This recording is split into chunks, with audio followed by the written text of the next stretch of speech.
Feeling. Crea. Aprender. Participar. Televisión más internet. www.encuentro.com.ar.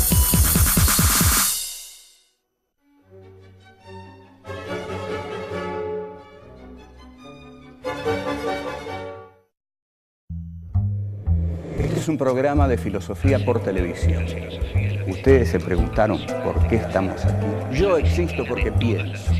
El hombre piensa. Es el lugar en el cual todos los saberes son pensados. Descartes es un héroe del pensamiento. Es difícil enfrentar las grandes cuestiones. Es un libro de Jean-Paul Sartre, Crítica de la razón de Hegel. Esta es la historia de la filosofía de Hegel. Eterno. La filosofía es la totalidad de lo real, porque piensa. La totalidad de lo real. Encuentro 3. Derivaciones de Nietzsche. ¿Perder la razón? ¿Cuál es el origen del malestar en la cultura?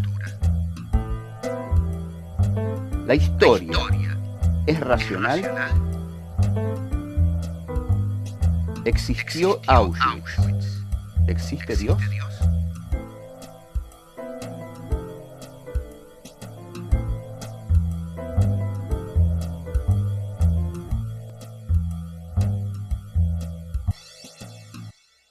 Estábamos en Nietzsche, y estuvimos largamente en Nietzsche, y esa negación del mundo suprasensible que hace Nietzsche lo lleva a la valorización del mundo de lo sensible. La valorización del mundo de lo sensible venía en Nietzsche de un estudio que había hecho en su primer libro, El origen de la tragedia, o El nacimiento de la tragedia, sobre el culto dionisíaco. El culto dionisíaco era aquel que daba, digamos, rienda libre, que liberaba los instintos a partir de la magia de la fiesta de la embriaguez. En esa liberación de los instintos, el hombre se atreve a algo realmente peligroso, perder la centralidad de su yo, perder la centralidad de su racionalidad y entregarse al mundo de lo instintual, de lo instintivo. Lo dionisíaco, de este modo, es toda una cultura a la que hay que atreverse, porque en ella lo que se gana es mucho, pero lo que se pierde también es mucho. Lo que se pierde es la razón. Y ustedes saben que esta frase de perder la razón es una de las frases que expresa la locura. Entonces, la fiesta dionisíaca es la fiesta de lo instintivo y la fiesta del sofocamiento de la razón. ¿A dónde vamos luego de esto? Por supuesto, el que ha tomado de aquí a manos llenas es el maestro vienés, o sea, Sigmund Freud, que es este señor, no sé si ustedes lo ven bien, es el maestro vienés, es el señor cuya frase fundamental para mí es un cigarro a veces es un cigarro, cosa que debemos entenderla muy bien porque, bueno, del psicoanálisis no vamos a hablar mucho, aparte les confieso, yo conozco el psicoanálisis más desde el diván que desde los libros, pero Sigmund Freud abrevó profundamente en el pensamiento de Nietzsche. Toda esta exaltación de lo instintivo a la cual el hombre accede a través de la festividad dionisíaca y de la embriaguez, es el hombre que se libera de todas las ataduras que la sociedad le ha puesto. La sociedad ha maniatado a los individuos para permitirles vivir en ella. Por ejemplo, si nosotros pensamos en el surgimiento del Estado moderno, en Hobbes, en el texto de Hobbes, el Leviatán, ahí todos los integrantes de lo anterior al Leviatán, del mundo anterior a la constitución del Estado, vivían en un estado de guerra permanente y en el cual, en ese estado de guerra permanente, Hobbes define como guerra de todos contra todos, y el hombre es el lobo del hombre, homo homini lupus. Como el hombre sabe que es el lobo del hombre, le entrega al Estado su voluntad. Entonces, el contrato consiste en que para evitar la guerra de todos contra todos, todos le entregan al Estado la decisión sobre todos. Así se establece el contrato entre el Estado y sus miembros a través del Estado hobbesiano. Pero ese Estado burgués que Hobbes delinea nace justamente sometiendo, sofocando, maniatando a los hombres, porque si se los deja sueltos, se matan entre ellos.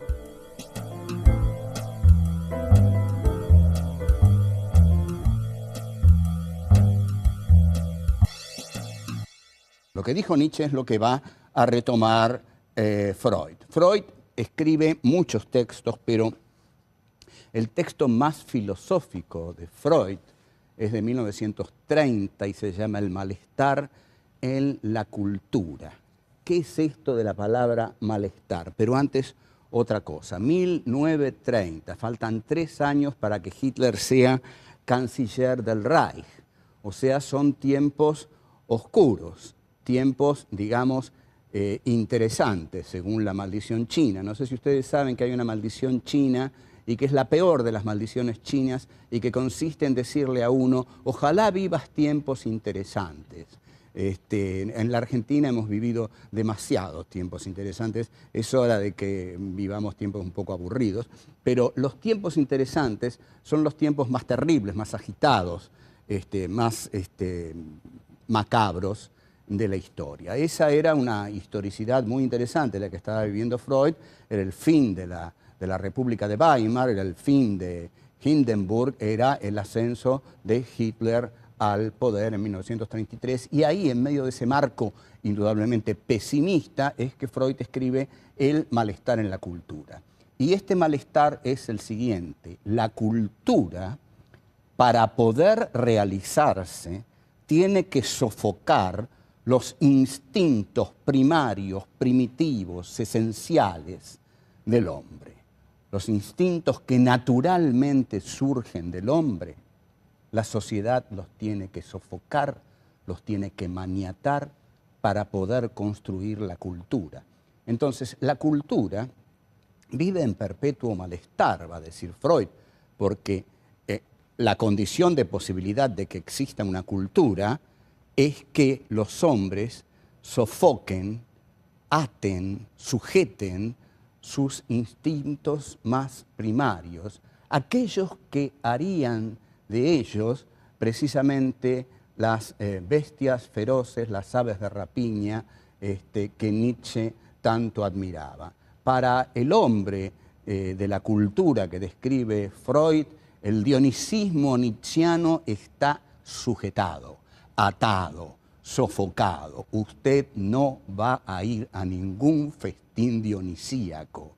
Usted se queda en su casa, va a trabajar, y esto es la cultura. La cultura se hace así. Entonces, la cultura, dice Freud, se basa en la represión. Todos tenemos que reprimir nuestros instintos para que la cultura pueda realizarse.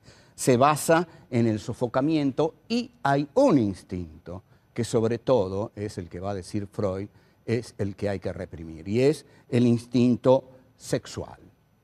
El instinto sexual es el instinto fundamental que el hombre tiene que reprimir. Ahora bien, todo esto no es algo que no tenga consecuencias. Reprimir todo esto genera la neurosis.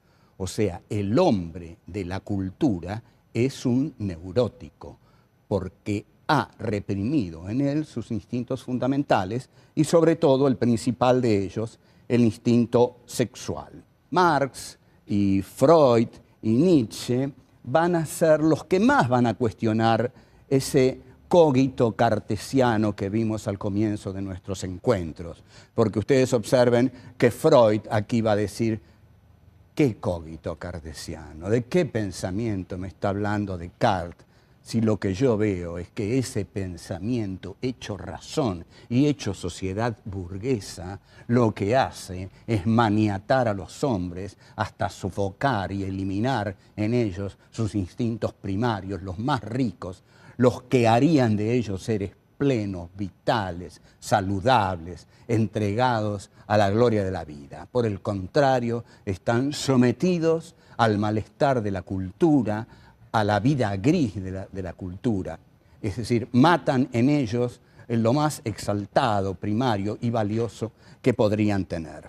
Si los hombres, librados a sus propios instintos, se matan entre sí, hay que imponerles la cultura para que puedan vivir juntos. Pero al vivir juntos significa este sofocamiento de sus instintos.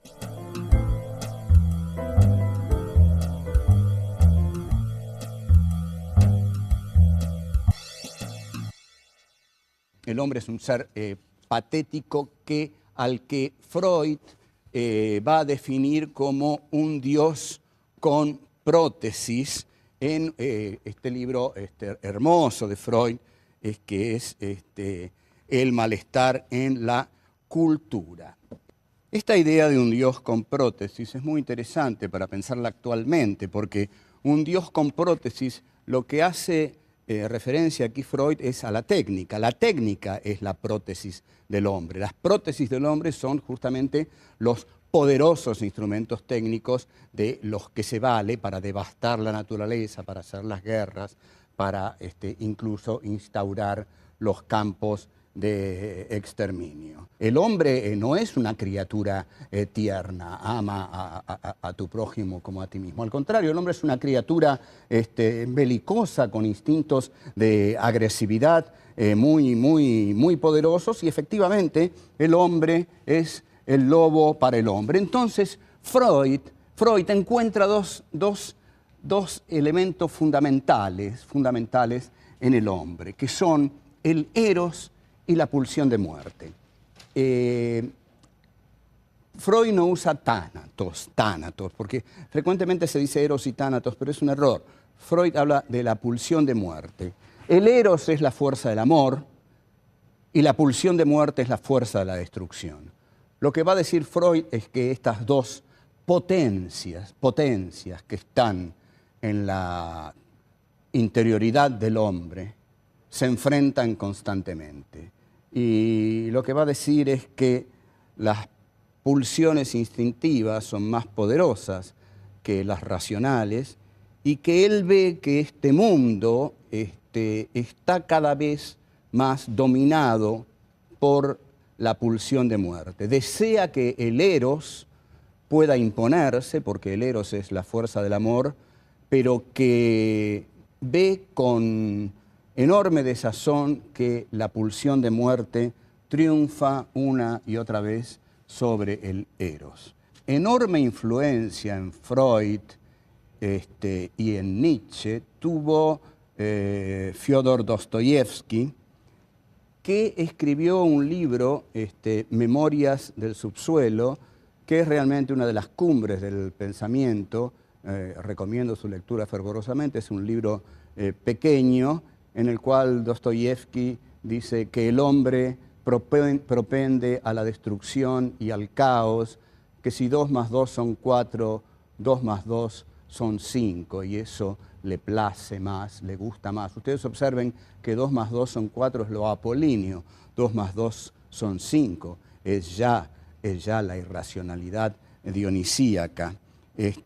Dostoyevsky también dice, en Memorias del subsuelo, de la historia se puede decir cualquier cosa menos que es prudente, y de algún modo la dialéctica hegeliana, y esta es la crítica que le va a hacer la Escuela de Frankfurt, en la que ahora vamos a entrar, la crítica que le hace la Escuela de Frankfurt a Hegel es que la dialéctica hace de la historia algo prudente, porque establece un telos, una finalidad, una teleología en la historia. La historia se desarrolla racionalmente.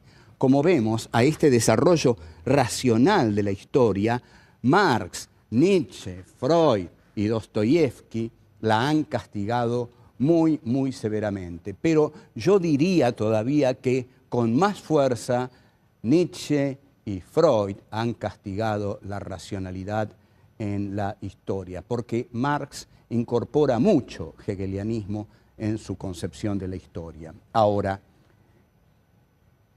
hay en el siglo XX una escuela a la que se le llama la Escuela de Frankfurt, que viene a repensar todos estos problemas desde una perspectiva ya definitivamente trágica. En 1940, Theodor Adorno y Max Horkheimer trabajan en California un texto que finalmente va a llamarse Dialéctica del Iluminismo, que terminan en 1944 y se publica en 1949. La Dialéctica del Iluminismo tiene un pasaje de profunda, pero profundísima influencia nietzscheana o freudiana. Ahí brillantemente, Adorno y Horkheimer trazan la parábola de Odiseo. ¿Qué hace Odiseo? Odiseo sabe que en determinado momento su barco, con el cual retorna a su hogar, va a pasar por una zona en la cual están las sirenas. Estas sirenas cantan y parece que su canto es tan embriagador que enloquece a los hombres. Entonces, ¿qué hace Odiseo? Odiseo pone cera en los oídos de todos aquellos que tienen que ir remando para que su barco avance, y él ordena que a él lo maniaten a un mástil. O sea, se hace atar. Este es el hombre de la cultura moderna.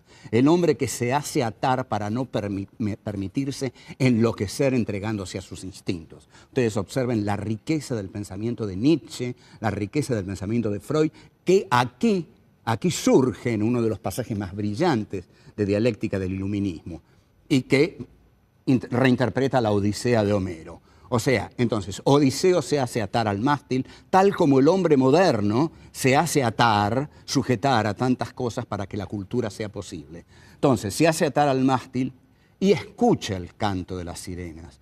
Pero si bien enloquece, no va hacia ellas, porque sabe que ir hacia ellas es perderse, extraviarse para siempre, dejar de ser un animal racional. Entonces, esta parábola de Odiseo es la que usan Adorno y Horkheimer para mostrar que la razón humana esclaviza a los hombres. Pero van a mostrar algo mucho más terrible. Lo que van a decir Adorno y Horkheimer, y con esto se inicia una línea de meditación muy profunda en el siglo XX, es que esa razón, que si bien surge en Descartes, por supuesto, se consolida en la razón iluminista durante la Revolución Francesa, la época de las luces, la época de la diosa razón, la época del iluminismo. Entonces, lo que van a decir Adorno y Horkheimer es que esta razón, que dijimos que era la razón del capitalismo que surgía con Descartes y que triunfa con la Revolución Francesa, esta racionalidad de la Ilustración, van a decir, tiene una dialéctica. Y esta dialéctica lo que hace es, en efecto, lo que mostraron Nietzsche y Freud: encadena a los hombres, aniquila sus instintos y los somete a las reglas de la razón capitalista burguesa. Pero, van a decir, esta razón finalmente lleva a un enfrentamiento tan trágico, tan cruento, tan despiadado, que lleva finalmente a los campos de exterminio.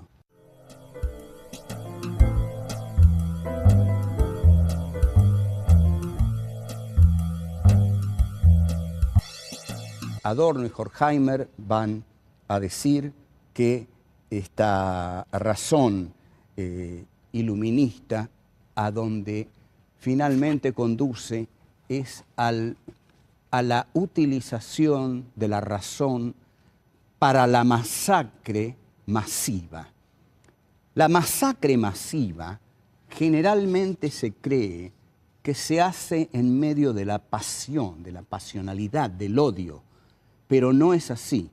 lo que van a decir Adorno, Horkheimer, lo que va a decir Hannah Arendt, lo que va a decir Paul Celan, lo que va a decir Primo Levi, lo que van a decir todos los filósofos que van a pensar hondamente el Holocausto, es que justamente el Holocausto se realizó por medio de la razón como instrumento del masacramiento de los cuerpos de los campos de exterminio.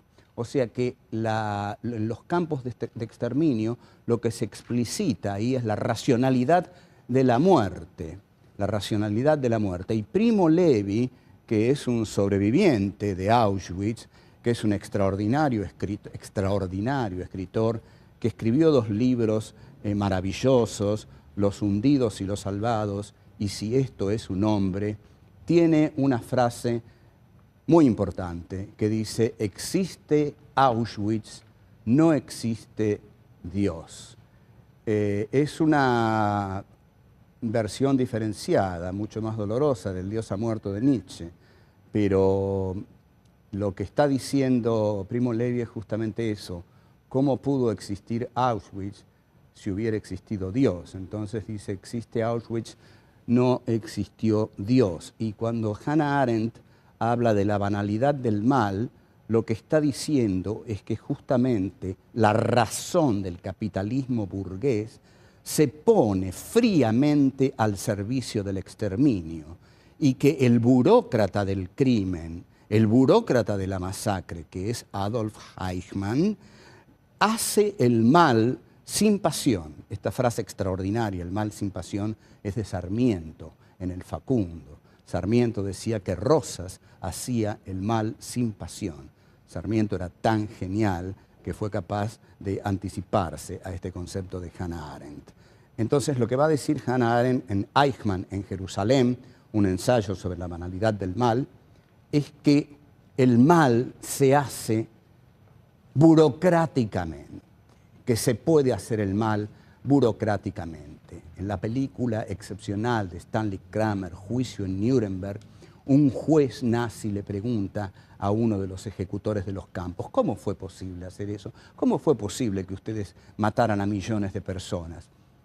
Y el verdugo le dice: fue posible, ¿cómo no iba a ser posible? Lo difícil no era matarlos, lo difícil era desprenderse de los cadáveres. O sea, como vemos, lo difícil era una cuestión instrumental, Entonces, razón instrumental es como Adorno y Horkheimer van a llamar a la razón del iluminismo, a la razón de las luces, que surge con la Revolución Francesa y, según Adorno y Horkheimer, termina en los campos de exterminio. Este texto, Adorno y Horkheimer, y con esto quiero acercarme al final de estos encuentros que hemos tenido de filosofía, el texto Dialéctica del Iluminismo está basado en un texto excepcional de Walter Benjamin, que se llama Tesis sobre Filosofía de la Historia. Y Benjamin tenía una frase que decía, voy a decir brevemente que Benjamin murió en la frontera franco-española, envenenándose, suicidándose, porque el día que llegó para pasar a España y salvarse de la Gestapo que lo venía persiguiendo, España cerró la frontera. Entonces Benjamin se suicidó. La frase de Walter Benjamin, uno de los más grandes pensadores del siglo XX, es: solo por nuestro amor a los desesperados conservamos todavía la esperanza. Yo creo que es así, que tenemos la obligación de conservar la esperanza porque hay todavía demasiados desesperados en este mundo. En consecuencia, no podemos darnos el lujo de la desesperanza.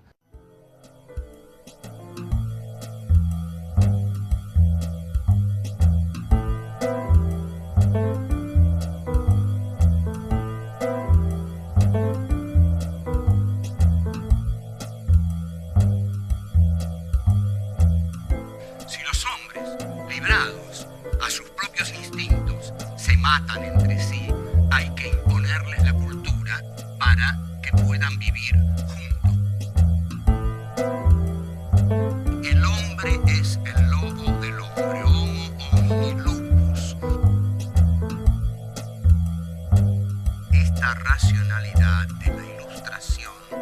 dialéctica.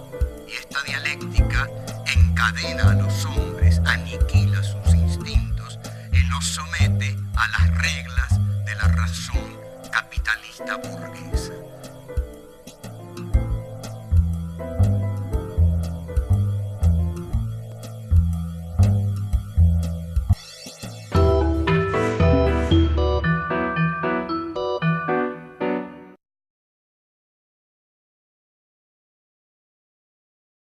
Una cultura a la que hay que atreverse porque en ella lo que se gana es mucho, pero lo que se pierde también es mucho. Lo que se pierde es la razón.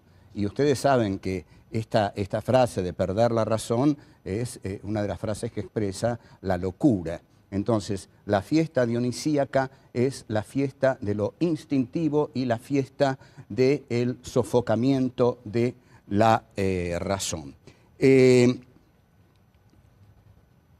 ¿A dónde vamos luego de esto? Por supuesto, el que ha tomado de aquí a manos llenas es el maestro. Descartes es un héroe del pensamiento. Es difícil enfrentar las grandes Es un cuestiones. libro de Jean-Paul Sartre, Crítica de la razón de Hegel. Esta es la historia de la filosofía de Hegel. Eterno. La filosofía es la totalidad de lo real, porque piensa. La totalidad de lo real. Encuentro 3. Derivaciones de Nietzsche. Perder la razón. ¿Cuál es el origen del malestar en la cultura? La historia es racional. Existió. Descubrir. Crear. Aprender. Participar. Televisión más internet. www.encuentro.com.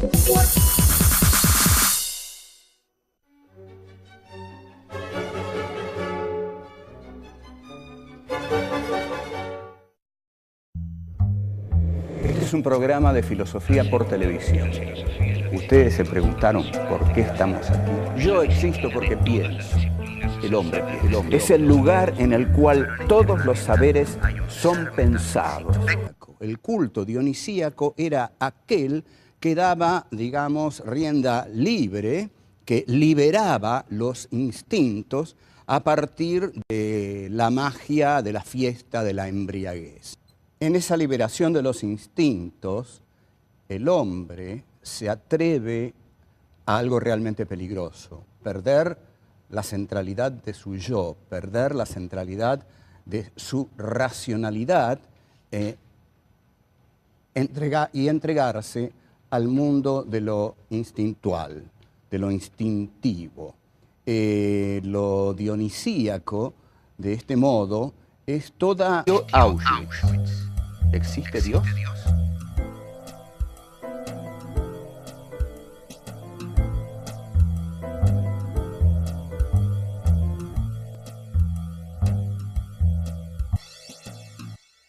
Estábamos en Nietzsche, y estuvimos largamente en Nietzsche, y esa negación del mundo suprasensible que hace Nietzsche lo lleva a la valorización del mundo de lo sensible. La valorización del mundo de lo sensible venía en Nietzsche de un estudio que había hecho en su primer libro, El origen de la tragedia, o El nacimiento de la tragedia, sobre el culto dionisíaco.